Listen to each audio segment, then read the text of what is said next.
mukwasi wa mpisa mu kibiina ky'aba promoters oba ekigatta aba promoters yawambye obuyinza bw'omukulu Abitex olw'ebyo byazze ng'akola omuli okugezaako okulemesa Australia ya Palace newankubadde he was blessed enough okuba nti yafuna abantu basazeewo ye ne banne abatonotono bawambe obuyinza ng'omukulu ya travelinze abagana amagezi abaana bano bagajja wabale nwezi bye bigenda mu maaso. So this is about Federal Gundi ekibiina ky'aba promoter era nga wetwogerera omukulembeze omupya yawambye obuyinza yagenda obera ku screens zo. Norbert events gemanya president w'ekiseera wa federation y'aba promoters mu Uganda.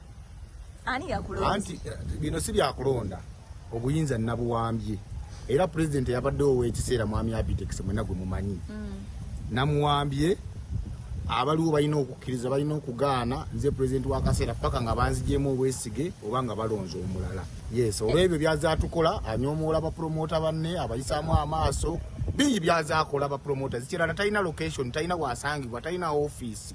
President kika kingo oyo muntu bwati alikyalinga wandalingijju ku rank eyo tasobola kubanga tumulekera okubeera president. So Sergeant Norbert events yawambye General Abitex. Bavaiso kuli balamu bo boogera ki? Anti kali bonna bavuddeyo ne bagezaako okunnenya. Naye kino kye nakoze tekiyamba bo. Bajja kunsiima luvannyuma. Anaawamba tateesa nabo bonna bali mu gavumenti. Nateeseza nabo abatono be nateeseza nabo ne mpamba obuyinza ne tumugoba. Kati kinkakatako mu kaseera kano nga tebanavayo kutuula kulonda mulala. Ndi mugeza kulanga mbasaba mbeerewo wanalaba nga nkoze bulungi mu bbanga lino banyongereyo. Nze nkwasa amateeka mu federation.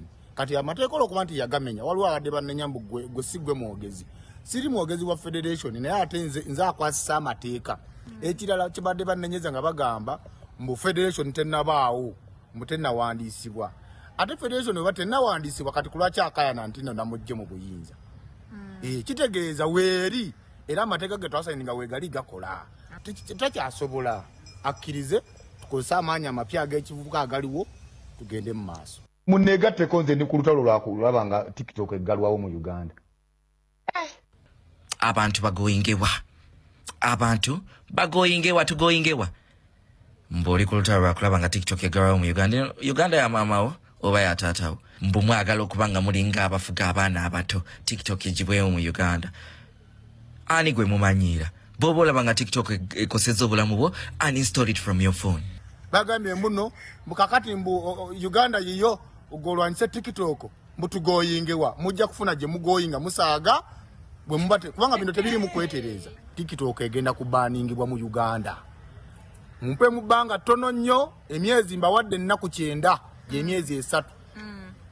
Abavuma mujja kuvuma mujja kola bye mwogere. TikTok ekisooka kya byonna. Nze kino kyenkola kigenda kuyamba government security agencies namwe aba TV ne radio stations.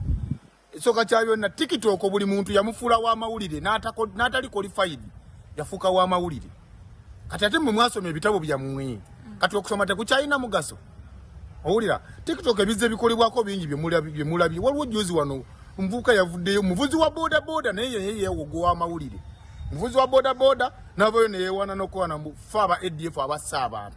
Abazadde bali mu kulumu eggwanga liri mu kiyongobero. Oli n'akozesa TikTok because teri regulated. Government bwe naba tenyambyeko ku regulating TikTok egirewo ddala.